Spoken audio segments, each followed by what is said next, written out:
It's a follow-up video to my previous video about feedback loops in the Octatrack. Some people commented that it's quite hard to tame or keep in control, and that's actually true, and it's really part of the fun of it. But in this video I wanted to talk about how to take control of this technique.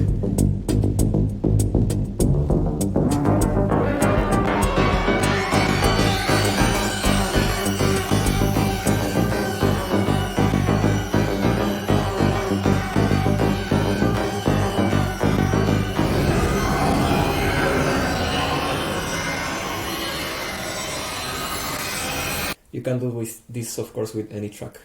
But here I have the track 6 set to Q. Input the recording setup. And the recording setup has a record trigger set. So that's gonna start recording automatically. And the best way to know whether the volume is going up or down is to press the EAD button here. Since I'm on track 6 and the track 6 has assigned the flex recording number 6, the AD is gonna show me exactly what's recording. I can zoom in real time and so on. And then whichever track I want to get picked up by this feedback loop effect is sending some audio to the queue. Now, just in order to show you more easily, I thought it was easier to use the studio mode because it shows you the master and Q level. So in a way you have like more transparent sight of what's happening in the structure. And this already is a strategy to make the technique a bit more controllable. The more you know what's happening, the better. Now I only have this noise track playing. I'm going to activate the feedback loop.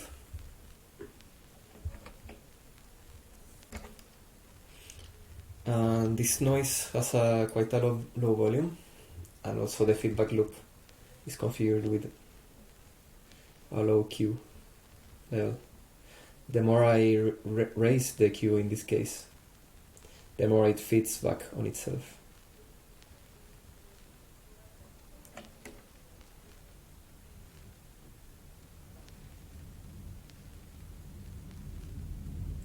As you can see, the volume is going up and up, as in I'm amplifying on every repetition. And if I lower it, the volume tends to go lower and lower. It's hard to control because how can we make that the feedback loop effect is noticeable? That's gonna noticeably repeat. However, whenever the volume reaches a certain level, doesn't keep increasing. Well, we all know that there's a dedicated effect for that, and that's a compressor. So here I'm gonna remove this filter and add instead a compressor. Here I can see that the volume is somehow staying at the same level, but there are some small peaks that are increasing on each repeat. So now I use the compressor the way it's intended to be used. I'm gonna really try to exaggerate the effects here. So put a kind of low threshold, maybe 48. As you can see, the playback trigger is 2 steps after the recording trigger. And that means that whichever it picks up is gonna play it again a long time afterwards. So I don't need to be really sharp with the attack and release. Whichever infinite volume increase might happen, it's gonna be somewhat slow. So we can set like relatively high levels on the attack and release. Then we need to increase the ratio so that it actually lowers the volume. And now we can play with the gain to make it more noticeable.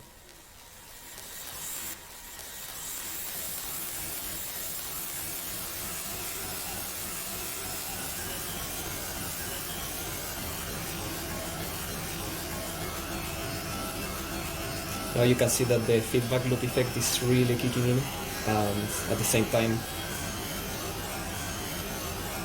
we're not getting the horrible saturation.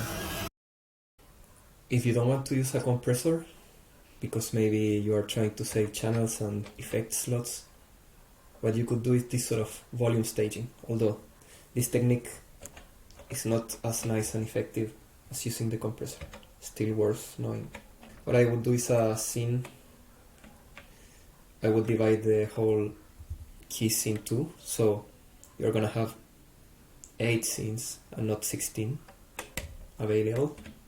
And all the scenes on the first half, you set the feedback loop volume to kind of a low level, in such a way that on every repetition the volume is lower and lower, and the effect is not that noticeable.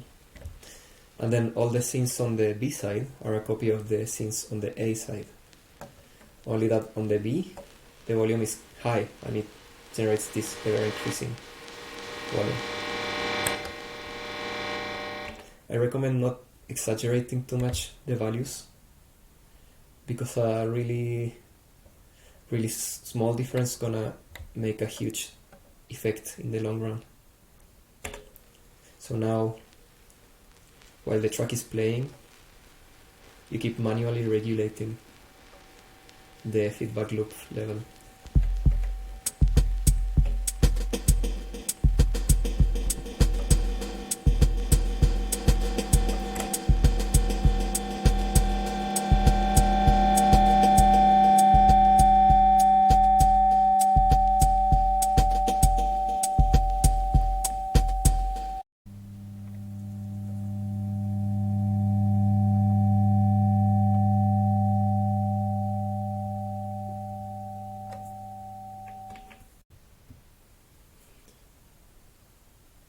Now I want to talk about the problem where the volume might be fine, but on each repetition a certain tone starts getting louder than the other tones, and you end up with a single tone. I'm going to show you an example of that.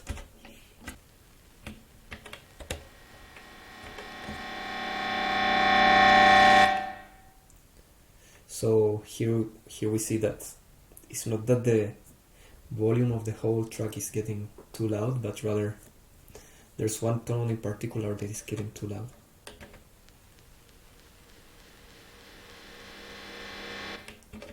The most obvious choice would be to add an equalizer, which in many cases might be a valid solution. We use first frequency, we set the gain to the minimum possible. We're effectively trying to create a notch filter. And then we simply have to search for that frequency.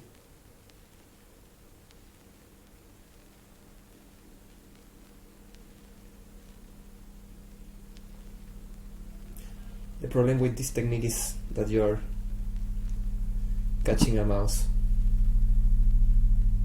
trying to react to problems, and while you keep removing frequencies, new frequencies might emerge, but it also can create some really nice ambient effects.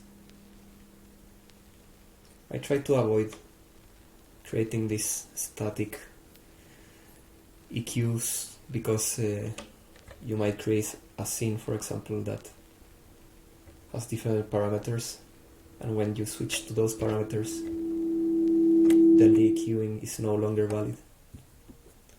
But if you are not gonna modulate parameters, then it might be good enough. The way I think on fixing this is to remove the tone factor on the feedback loop, or in other words, making the feedback loop not respect the tone of the previous repetition. One obvious way to do this would be to, for example, shift the pitch. You can use time stretching or not, depending on what you want. And this is of course gonna have a very strong character because you're basically generating a Shepard tone.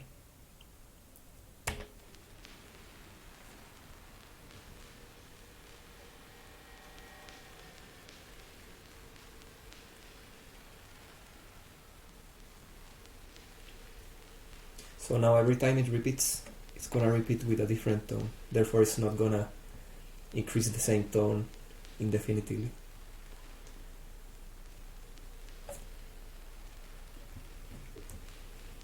This works fine for the noise, but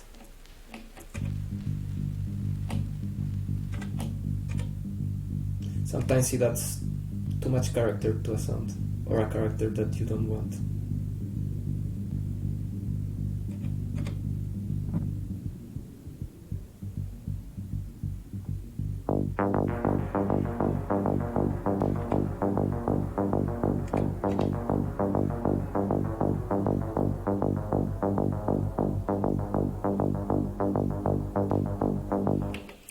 And in this case, what you can do is to automate the pitch shifting so that it's not generating a tone, but it's actually generating a sort of tape feedback effect.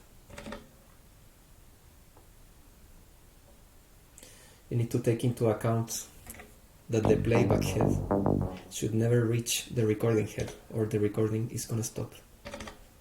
That puts a limit on how deep you can make this modulation. And it's also preferable that the wave starts on a negative slope rather than a positive slope. That way it gives advantage to the recording at the beginning.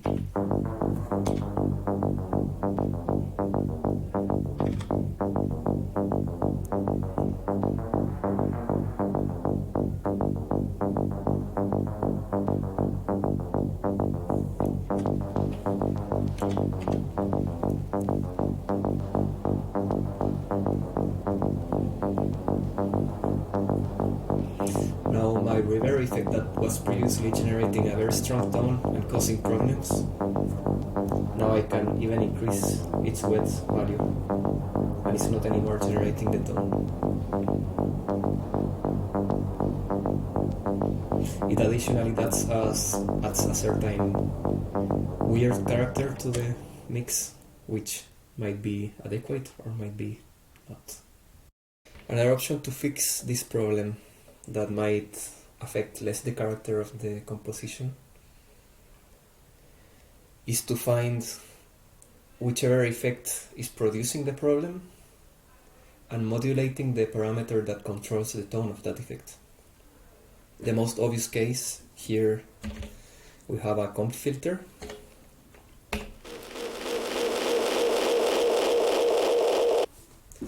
So when I identify the problematic effect,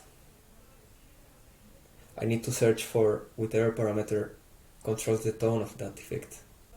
And then by automating the tone of this effect, I change the frequency which is emphasizing on every repeat, and therefore it's not gonna emphasize the same frequency on every time. So I added this comp filter, which is very obviously gonna generate the problem.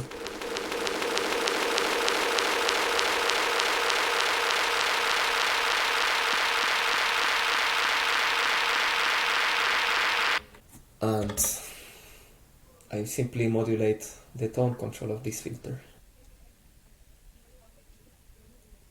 That way every repetition emphasizes different frequency.